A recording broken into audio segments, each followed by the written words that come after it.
水町を離れてからもう5年。二度と戻らないとあの場所に誓ったのに。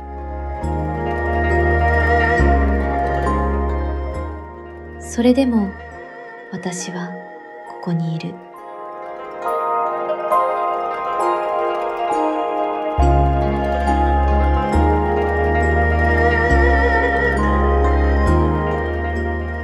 人はよく言う、過去から人は逃げられないと。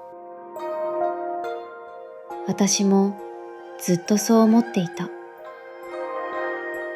でも、逃げられなかったのは過去じゃない。それとも、私を逃がさなかったのはこの場所だったのかもしれない。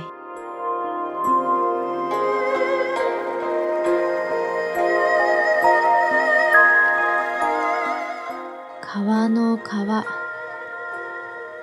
いつも流れていて、いつも変わらない。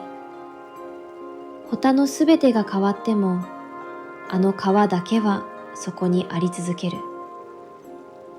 記憶のように、果たせなかった約束のように。愛子。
あの時はまだわからなかった。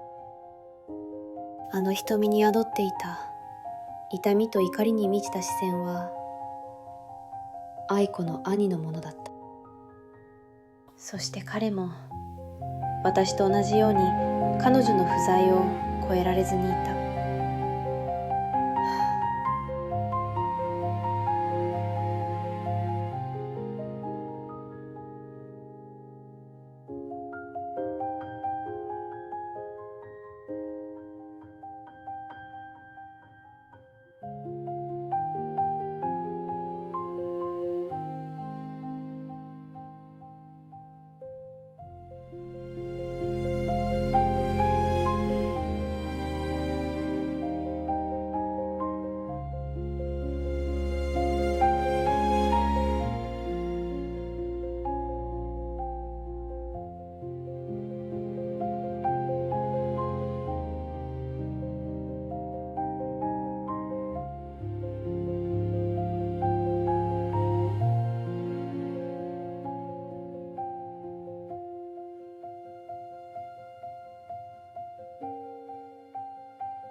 彼は奇妙なプレーをしていた。楽しむためじゃない、一つ一つのシュートが祈りだった。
その後の数日間、私たちはただひたすら調査を続けた。市役所の古い資料、色あせた新聞、誰にも読まれなくなった記録、そして見つかる断片が増えるたびに、それらは偶然ではないとはっきり分かっていった。消えた人々、残された痕跡、すべてが同じ流れへとつながっていた。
時には答えはすでにそこにある。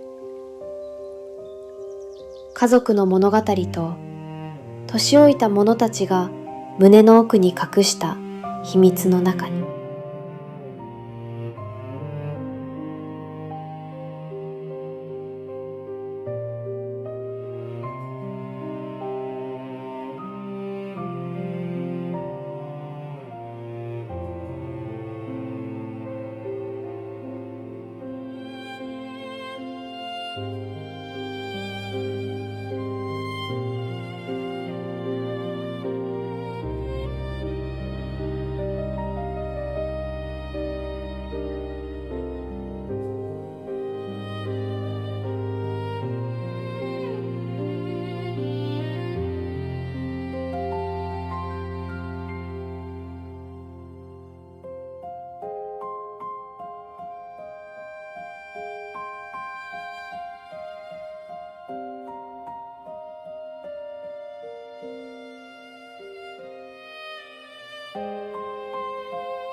真実を追い求めるとき、必ずあなたを愛する人々を傷つけてしまう。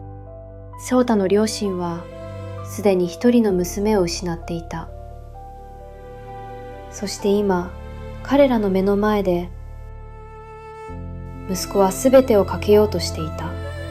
彼らが信じたくなかったただの伝説のために。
七夕。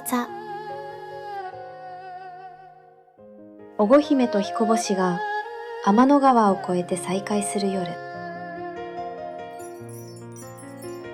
引き離された恋人たちが2000に一度空を渡る夜。けれど水町にとっての七夕はそれだけの意味ではなかった。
人生には時間が止まる瞬間がある。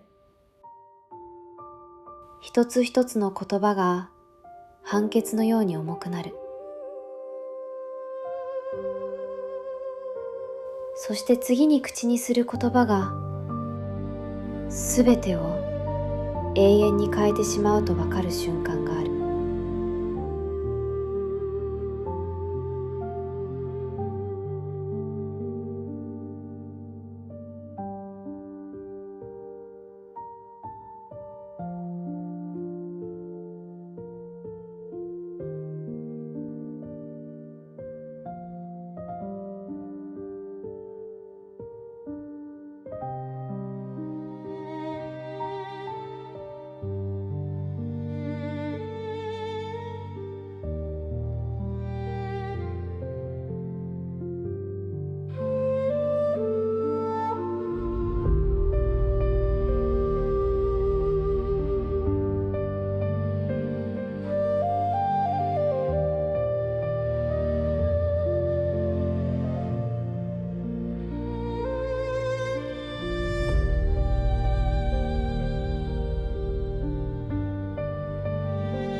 愛してる、春。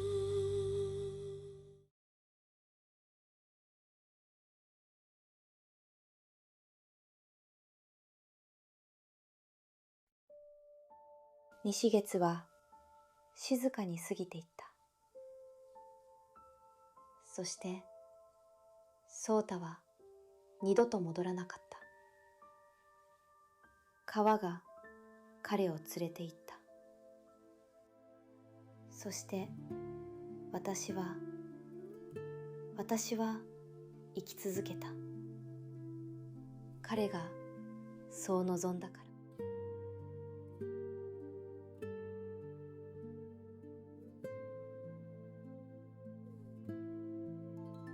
大切なそうた、あの七夕の夜から50年が過ぎた。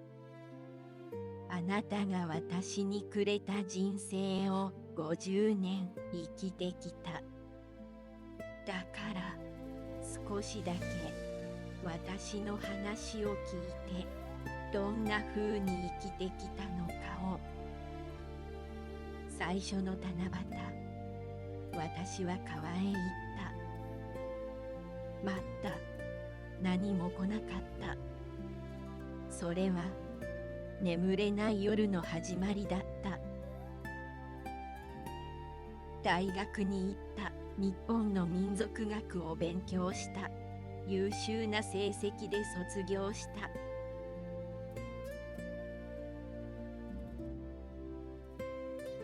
先生になった。子供たちにただの伝説だと思われていることを教えていた。川の影の伝説についての本を出版した。あなたの家族が発表会に来てくれた。あなたのお母さんはそれを読んで泣いた。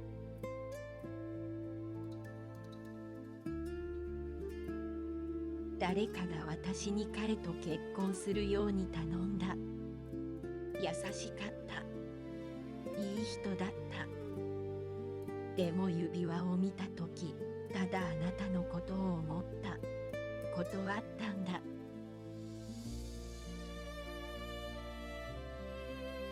愛し子は結婚した。二人の可愛い子供が生まれた。あなたの名前をつけた。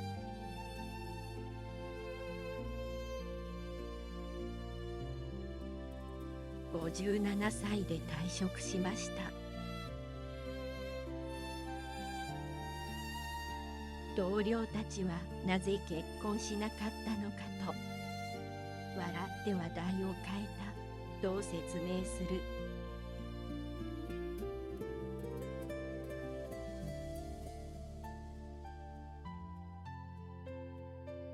そして50年、最後の七夕。余命はあと数週間だ。舞子は来客を拒んでいた。だが行くしかなかった。50年そうた。50回待ち続けた。わかった。役目がもっと大きい。最初からだ。それでも来る必要があった。お前を近くに感じるために。これが現世との別れだ。お前じゃない。お前とは決して生きろそうた。言われた通りに良い人生だった。お前なしでは決して。でもよかった。そして今お前に見える場所へ。